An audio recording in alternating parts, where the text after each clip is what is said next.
What up, though? It's your man's Da Vinci Skywalker, aka Leonidas Skywalker, and I got a new video to react to. Basically, some doctor Vong or whatever his name is going to explain that he's a surgeon. I'm just giving you the title. He's a surgeon, and how COVID-19 kills and why he can't save you. I was gonna watch this on my own, but I said, nah, let's react to this. Now, this is gonna be a long video. I'm gonna do my best to edit it down to half the time that what it is. The video itself is like 35 minutes, so this may be a nice lengthy reaction. However, I will do my best, my utmost to make a long story less long. You know what I mean? So sit back, relax, and let's watch this together. It's gonna replicate itself, and then it's gonna make its way out. Hi everybody, I'm Dr. Duck Vong. I'm a world famous bariatric surgeon. What did he say his name was? I don't know what's up with those sound effects. Hi everybody, I'm Dr. Duck Vong. I'm a world famous bariatric surgeon. I'm the author of 13 books. I have helped train other surgeons in weight loss surgery. Why is a weight loss surgeon talking about coronavirus? It's because my patients are at risk, increased risk from this coronavirus. So I did this initially to help them, but now I understand that everybody's at risk for this, okay? So just to... No shit, Charlotte. We know that. And so I'm here to tell you about coronavirus. And this is super, super important. All right, let's get to the meat and potatoes. I want to explain the disease process first, how it actually kills you. And then I'm going to demonstrate it in a way that you won't be able to forget it and that you will want to share with your friends and loved ones. And then I want to give you the statistics to explain why this is super important, okay? So do me a favor right now. Please hit share on this video. This is a super important video. We need to have lots of people watching this. You already said, hit share on this video. Also, I suggest like and subscribe. I'm just saying. Help both of us out. We both struggling out here. So, first of all, let's get our definitions correct, okay? The actual virus that we're talking about is SARS-CoV-2. SARS, because this is a SARS virus that we saw. Thank you. I've been telling people this is nothing but SARS all over again. They said, no, it's the coronavirus. Nigga, this is SARS. Severe acute respiratory syndrome. They just give it a different name because they can't call it SARS 2. I mean, it's like Jaws 2 or Back to the Future 2. Like, nigga, these are diseases and viruses, not movies. Earlier, we've had 3. This is the second form of this, SARS. CoV for coronavirus 2. It's the second one. All right. And the disease that it causes is COVID-19, COVID-19, coronavirus disease 19. Coronavirus itself is a group of type of viruses. It's a family of viruses that have been with us for a long time. Thank you. Nigga, we've been had the coronavirus. This is just another mutated strand. Like, nigga, the common cold is the coronavirus. Just saying. Like, niggas don't pay attention to nothing. If it ain't a Facebook meme, niggas ain't. Now, we are calling this the novel. Novel means new, not novel like you read. A novel coronavirus means it's a new coronavirus, right? SARS-CoV-2. And because it's new, there is no immunity to this, which means what? Everybody who comes in contact with this virus will catch it, will have some sort of symptoms. There's actually, we're considering there might be some asymptomatic carriers, right? That's a whole different conversation. 80% are going to have mild case of coronavirus. And remember the definition. By mild, we mean you don't need to be hospitalized. So this is not the regular flu. So anybody who says, hey, this is just like the regular flu, no, it's not. This is, you don't need to be hospitalized. That's 80% of people, okay? 20% of people will need to be hospitalized. Of those, probably about half are going to need to be in the ICU, and of those, about half will need to be on respirators. If you have a huge number... All right, do the math. 80% won't be hospitalized. They'll have symptoms. At least 20%. Half of that will be in the ICU. So 10% of those who contracted will go to the ICU. 5% will go on ventilators. Let's get into this. So coronavirus is a respiratory breathing lung issue, okay? It's a respiratory illness. That's important because if anybody who has respiratory issues already, you're at high risk. If you had a lung resection, if you've had COPD, if you're on oxygen, if you have sleep apnea, if you have poorly controlled asthma, you're at risk, guys. So that's a lot of people. Real quick, there's a direct correlation with coronavirus and bad outcomes. If you have high blood pressure, that's most of America. That's a bunch of Americans right there. High blood pressure is and I'm going to explain why that's important, okay, here in a second. High blood pressure, it's related. I promise it's related. Morbid obesity, that's most of my following. Now, if you've lost the weight, then you're at normal risk. But if you are BMI over 40, you're at a high risk, okay? Older age, but remember that number's coming down. It's not 80-year-olds. We are warning 60-year-olds about this. And now we're having people in their 40s being hospitalized and people in their 30s dying from this, okay? So this is really, really serious. Okay, so what does this mean? This is a respiratory virus. So remember, this virus is airborne, okay? Listen, it's airborne. And it's also contact. That's how it's transmitted. So if you're around somebody who has the coronavirus and they sneeze and you're within 6 feet and you take a deep breath, you have a very good chance of catching it. Okay? Dr. Fong, I'm an introvert. I'm not around people. If you kiss them, if you hug them, if they breathe on you, if they snore on you, if you understand, it's in the air. Right? It's droplets. We think it's droplets. Is it droplets? Do you think it's droplets? Are you guessing it's droplets, or most likely it's droplets? Like, just choose one. I would say most likely droplets. That's the reason, the whole point of having N95 mask.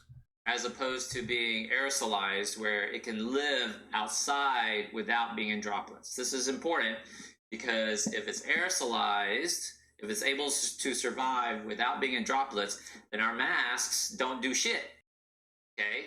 Because, and it's a weird, like sometimes we learn anatomy or know about it, but we just don't make the connection. Give me an amen if you've ever studied anatomy, but somehow it just doesn't connect, right?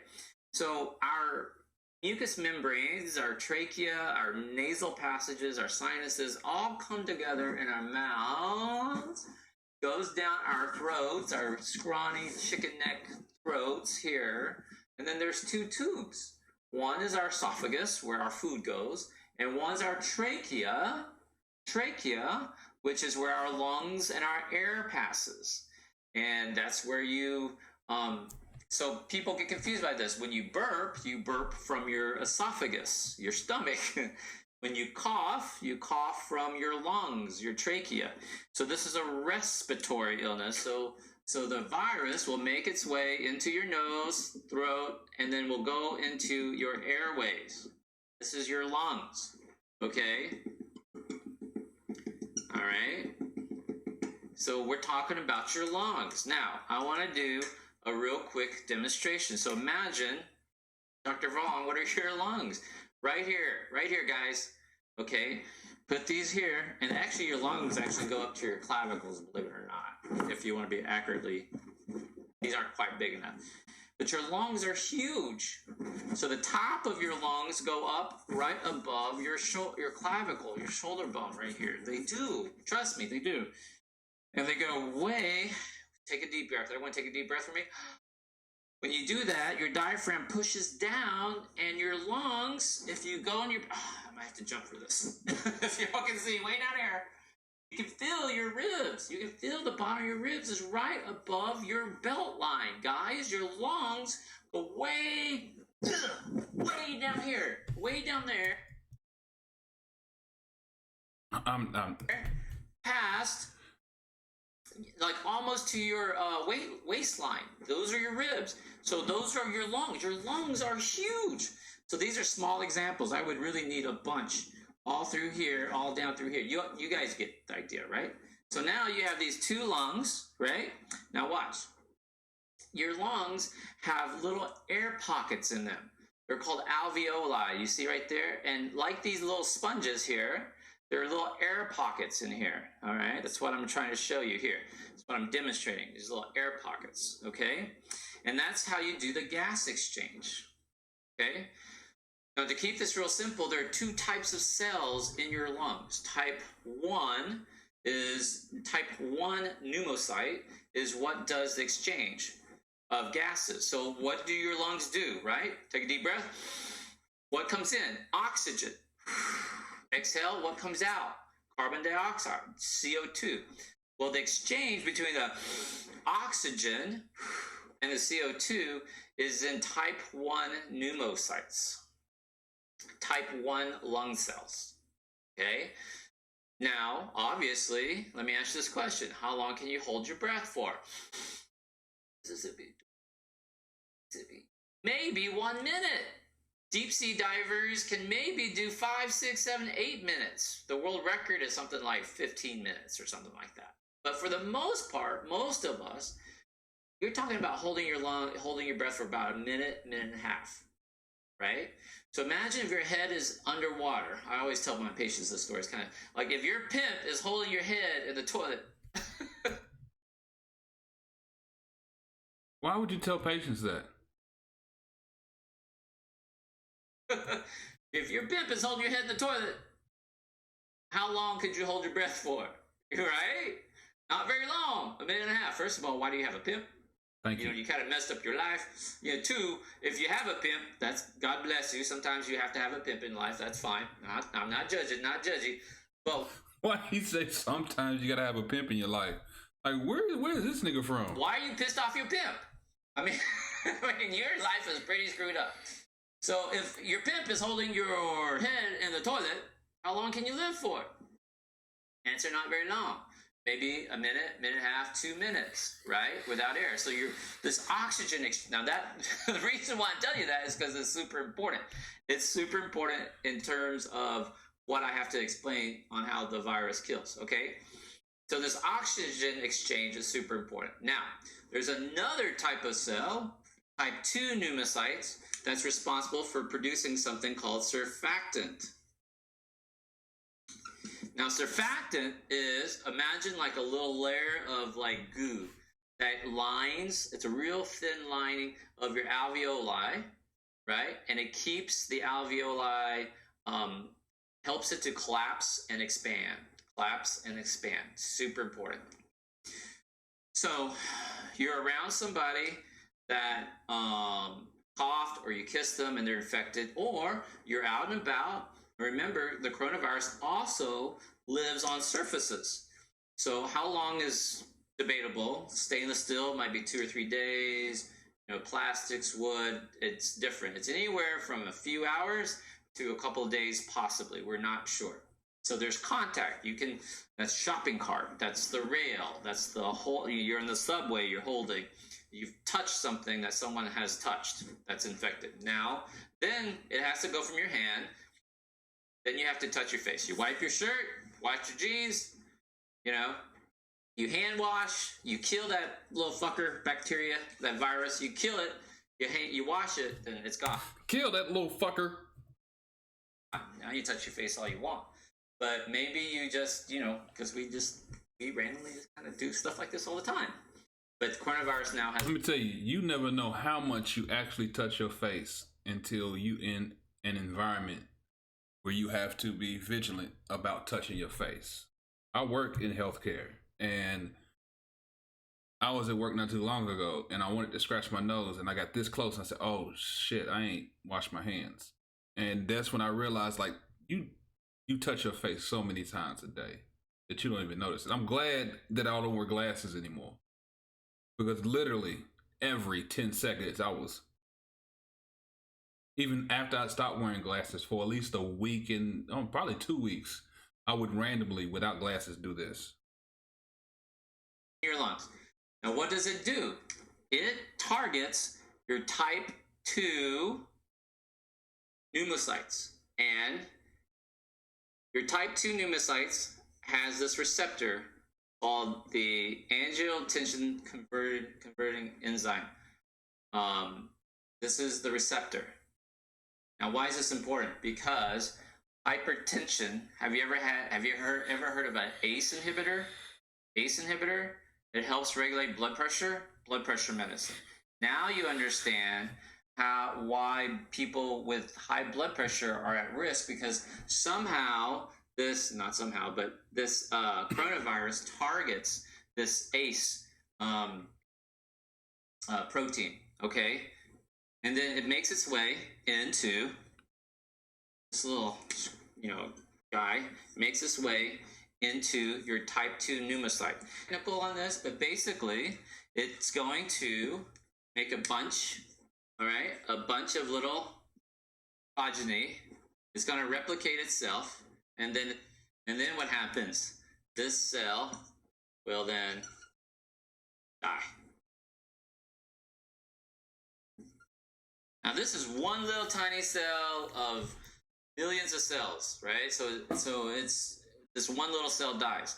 But then what happens? Because the cell dies, it causes a huge inflammatory response. So your body then does a lot of stuff. It sends out a lot of interleukin 1, interleukin 6, tumor necrosis factor, alpha. So your body starts to mount an immune response.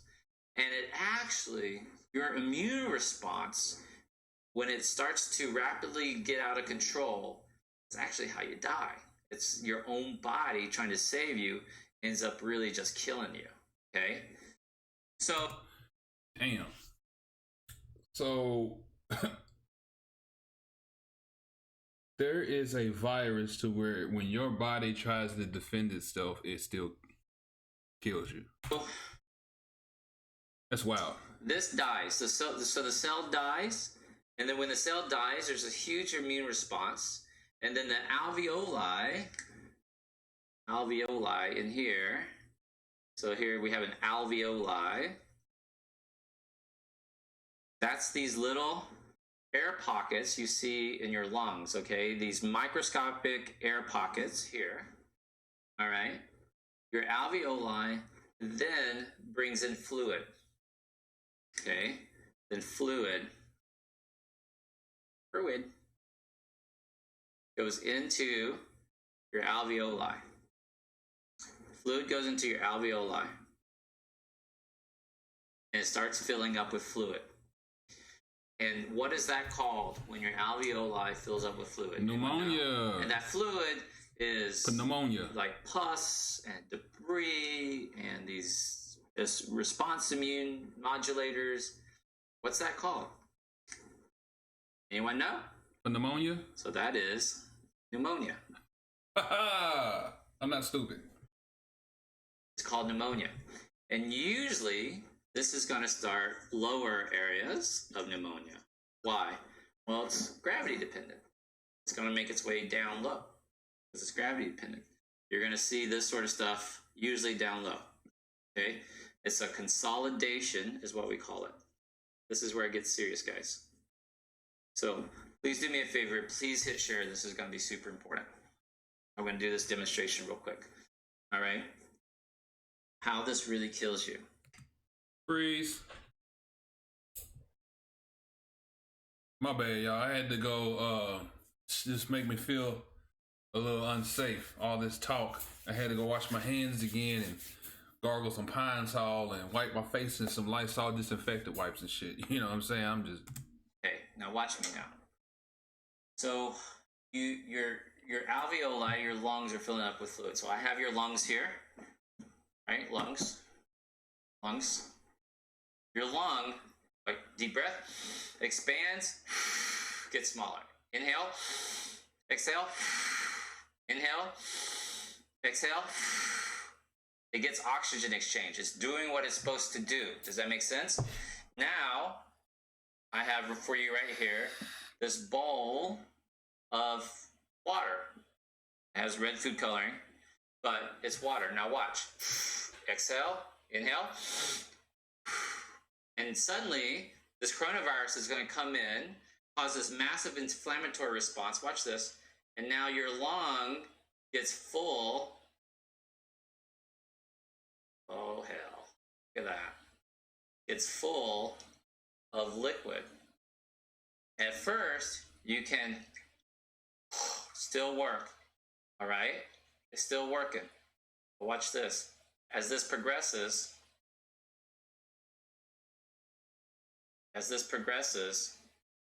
put in there. And as more and more fluid comes into your lungs, I'm about to make a huge mess.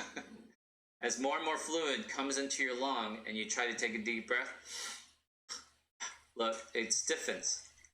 When you have fluid into your lungs, does this make sense? It stiffens. It can't move. It can't move. All right? It can't get rid of the fluid. Now, remember what I showed you here. excuse my MacBook fan going crazy. I don't know why all of a sudden this shit went nuts. What are you gonna do? Okay, the actual coronavirus is actually killing your pneumocytes. So your little alveoli ends up looking like, check this out. Looks like this. See? It's all necrotic. It's all broken. It's all nasty. Healthy? Not healthy, because it's been destroyed. Now, when that cell gets like this, now it's starting to bring in a bunch of fluid. And now, can't move. Can't exchange oxygen. And then, it gets worse and worse. Remember the story?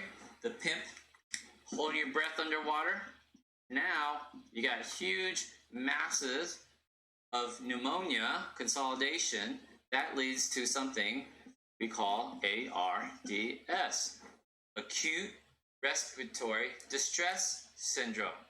You can't exchange oxygen. Your lungs are literally dying with fluid. Everything is crushed in there. You can't breathe. You're literally suffocating underwater.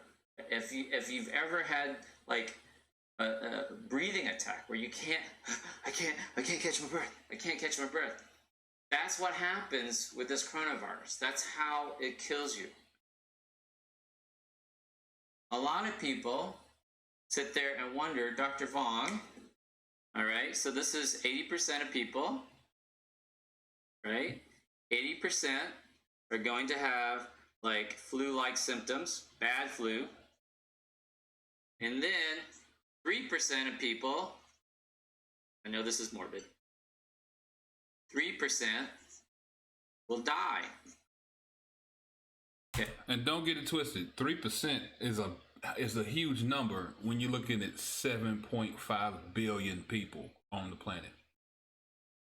And you can do the math yourself, but I mean, it doesn't take a calculator to understand that 3% of 7.5 billion people, that's a lot of motherfuckers, fam. And if you don't want to be one of them, take heed to what is being told. Keep your ass in the house. Just stay in the house. Just sit your ass down somewhere. Okay, you guys follow me here? People go, Dr. Vong, what happens between, like, how do we get from here to here? All right, well, the bridge to get from here to die, there's a bridge, and that bridge is pneumonia. Specifically leading to something called ARDS. acute respiratory distress syndrome. At this point, once you get to ARDS, your lungs are totally consolidated. You got lots of pockets. Not only do you have your alveoli full of fluid, you also have fluid in your what's called your interstitial space, or the space between the cells. Your interstitial space gets fluid. So, in a nutshell, if you don't know anything about Dr. Sebi, he said mucus is the #1 cause of all diseases. I'm going to repeat that. Mucus is the #1 cause of all diseases. And basically, from what I'm gathering out of what I've gotten so far, is mucus. This COVID-19 creates so much mucus that you literally drown. If I'm wrong, someone tell me down in the comments. But from what I'm getting, COVID-19 makes you drown. You literally drown on your own mucus. Dr. Sebi has something. If I could put that meme in here, I would, but I'm probably not because I don't feel like editing it in there. But mucus, you literally drown on your own snot and mucus and pus and shit. It's nasty, but I mean that's just real. So how do you treat ARDS? Dr. Vaughn, once you start having respiratory problems, like you can't breathe, you're gasping for air, the timeline is really fast, right? If you ever get to this point, and God bless you, I don't want you to ever get to this point, you or any of your loved ones, but too many of us are about to hear this phrase. Your doctor is going to come in and say something like this: we are really worried that your mom is going to tire out.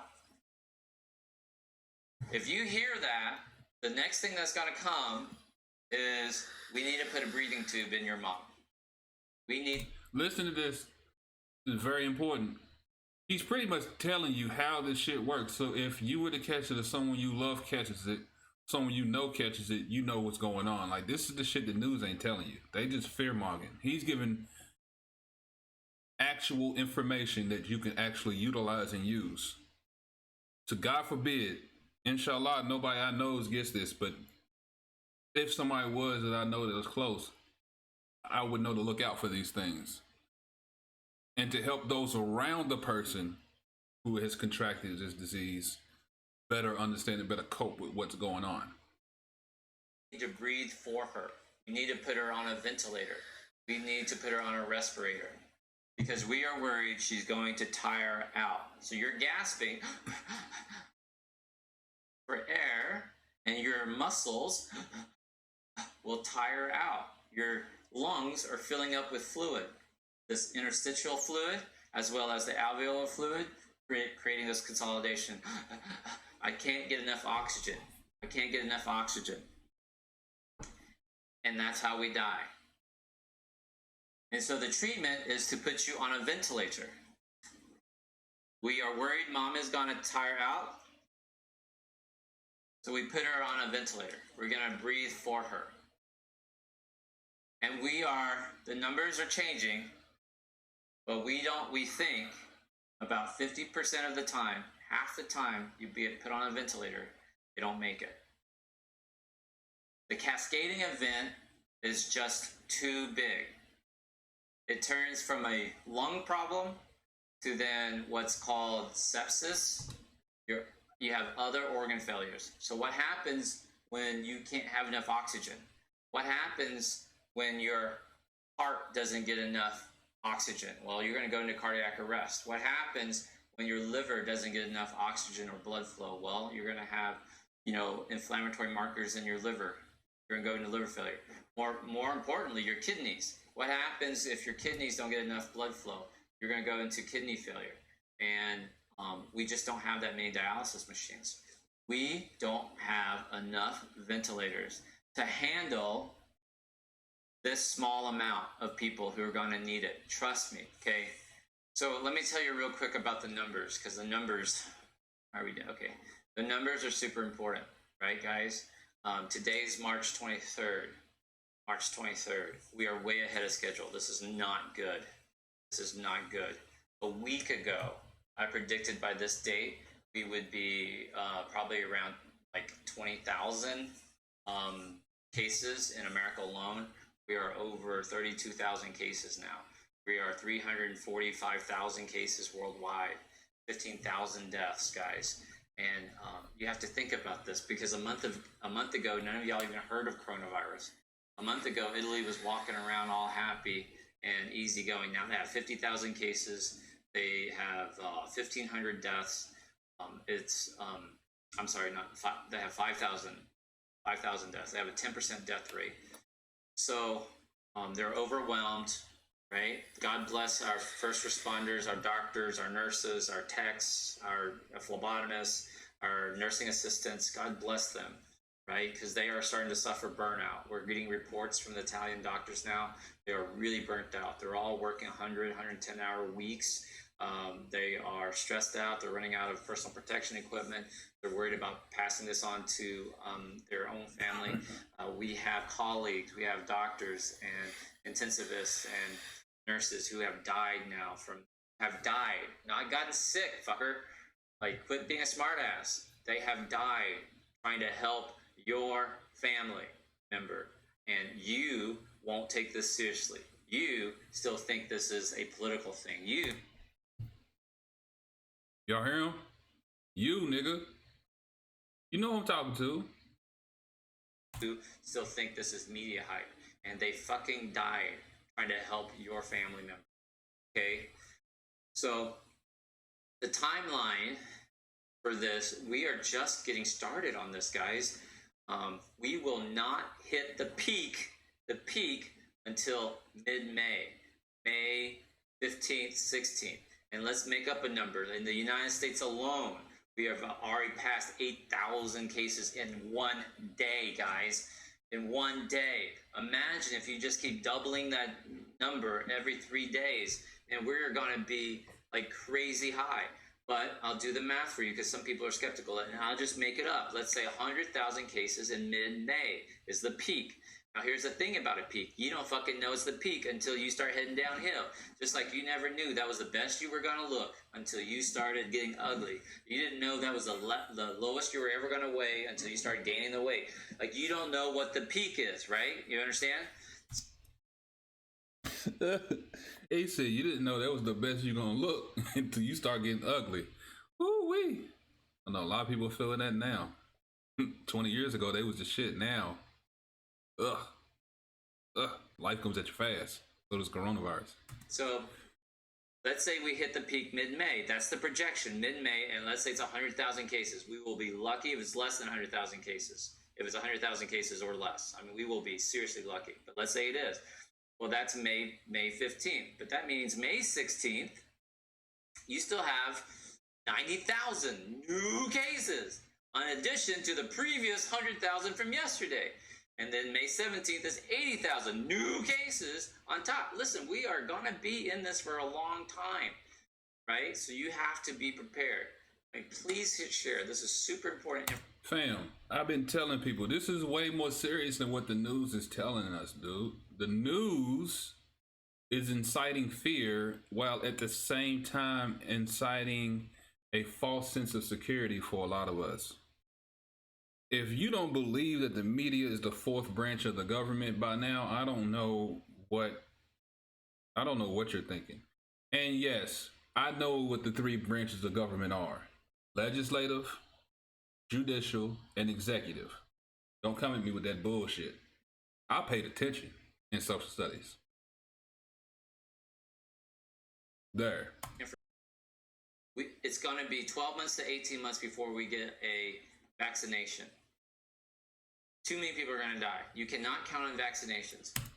So if you do your math, 12 months to 18 months before they have a vaccination, and I'm being generous, let's say they started on the vaccination at the beginning of February of this year, 2020. 12 to 18 months, which means February to August of 2021. If y'all think that this self-quarantine is is going to stop in May or June, think again. If y'all think that y'all going to go back to work soon, think again. The only reason why they want to put us back to work is niggas is losing money. And that should let you know the good, bad, and ugly of humanity. And how money, they say money is the root of all evil. There's more that goes to it, and I'm not no biblical, scriptural type of guy. There's more that goes on to that, but basically, in a nutshell, what I'm saying is a lot of people care more about their money than someone else's life. And basically, this is a reset button. It's scary. This is a culling of the globe. A lot of people still get ready to die before this is all said and done. Inshallah is not me. Inshallah, I am asymptomatic. And if I do contract it, God forbid I do. But if I do contract it, I just have flu-like symptoms and move on with my life. I don't want to catch it at all. But geez, Louise. We're giving people IV steroids, methylprednisolone, because that's what's worked in the past for when you have this ARDS, but we're not really sure. People are tanking too fast. That's what my colleagues are saying on the front lines. You guys need to start taking this much, much more seriously. Okay? We are in this for the long term. So the timeline is we're going to hit the peak in May, but that means we're going to still have a shit ton of cases in May, June, July, because there's a lag time. We're going to start burying our family members. The death toll will increase in July. You're going to see a substantial, huge increase in the death toll in July. Now, here's the sad part. You've been out of work 3 months. Your small business has closed down. You've had to fire all your employees. Your employer has fired you, has laid you off, has told you to go file for unemployment. The unemployment office, you can't get through because the phone lines are totally backed up. How are you going to pay for the funeral? How are you going to pay for the funeral? You're going to do a GoFundMe page like you did last time when your uncle died? Well, good luck with that. Because who's going to donate to your GoFundMe page when everybody's been out of work? This is a horrific... Boy, y'all better wake up. Because I'm thinking about oh my God. Like, look, I still have the ability to work. Just I don't.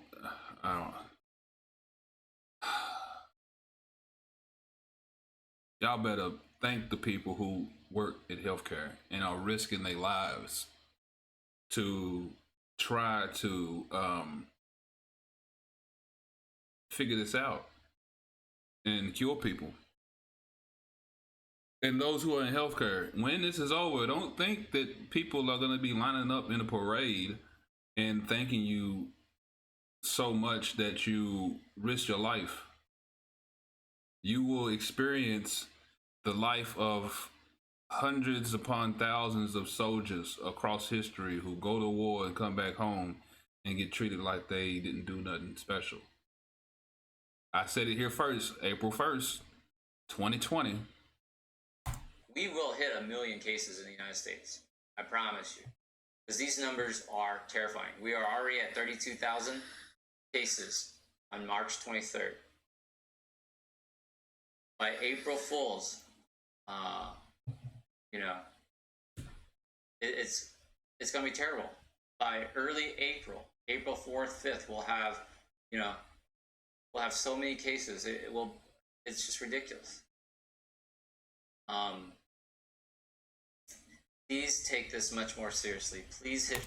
All right, April 1st. Let's see. Where are we at?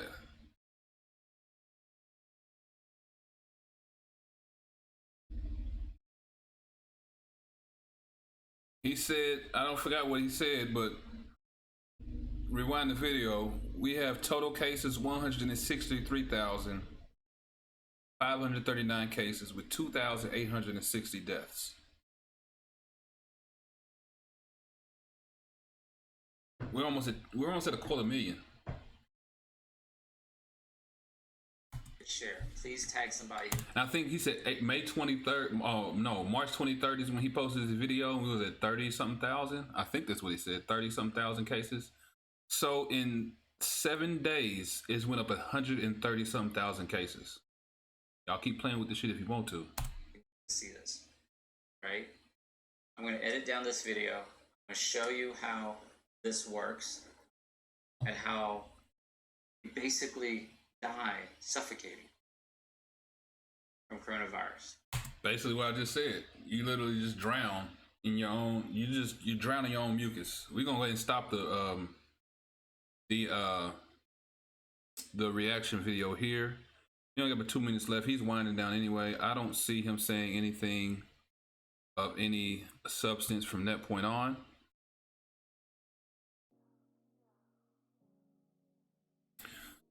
This is serious, y'all. I wasn't taking it that serious when it first started. I pretty much thought it was something that was just going to pass pretty quickly my damn self. But what they say, men lie, women lie, numbers don't lie, fam. I got a little cousin that contracted it the other day. It was actually yesterday. I got the text message that so-and-so got the COVID-19. And she works at a hospital here where I live at. And yeah, I say a prayer for her, because from what my little sister told me, she has respiratory problems and she's young. I'd have to say mid-20s. So yeah, man, anybody can get it. This virus does not care. Like any disease, it doesn't discriminate. White, black, crippled, crazy, whatever you are, once you contract it, if you are at risk, you're gonna suffer. Just a quick prayer for all those who are suffering, who are going through this, for the family members who have to stand by and watch at a distance because they can't be close to that loved one. I can only imagine what you're thinking right now. To my friends and family, be safe out there. Don't play with this, especially if you are at risk. You know what I mean? Because tomorrow ain't promised, man. So what makes you think you're promised to make it through if you contract it? What makes you think you're promised not to catch it just by going to the grocery store? Be vigilant, man. Wipe things down. Wash your hands. I carry Lysol wipes on me. Unfortunately, every time I go to the store, there's no rubbing alcohol because I be carrying it around, just putting it on my hands, hand sanitizer, whatever. I wash my hands, wash my face. I literally wipe my face in Lysol. Y'all think I'm playing? I wipe my face in Lysol disinfectant. Did you see this beard? I don't need no COVID getting up in here. So I'm all over it. Washing the hands, hand sanitizer. Washing the hands, hand sanitizer. I don't want it. I don't want to catch it. And I want to stay as vigilant as possible because I like it. I'd like to make it to the other side of this and tell the story about 2020 in America. It's been your man's Da Vinci Skywalker, aka because I got a lot of AKAs, and we out of here. Yeah.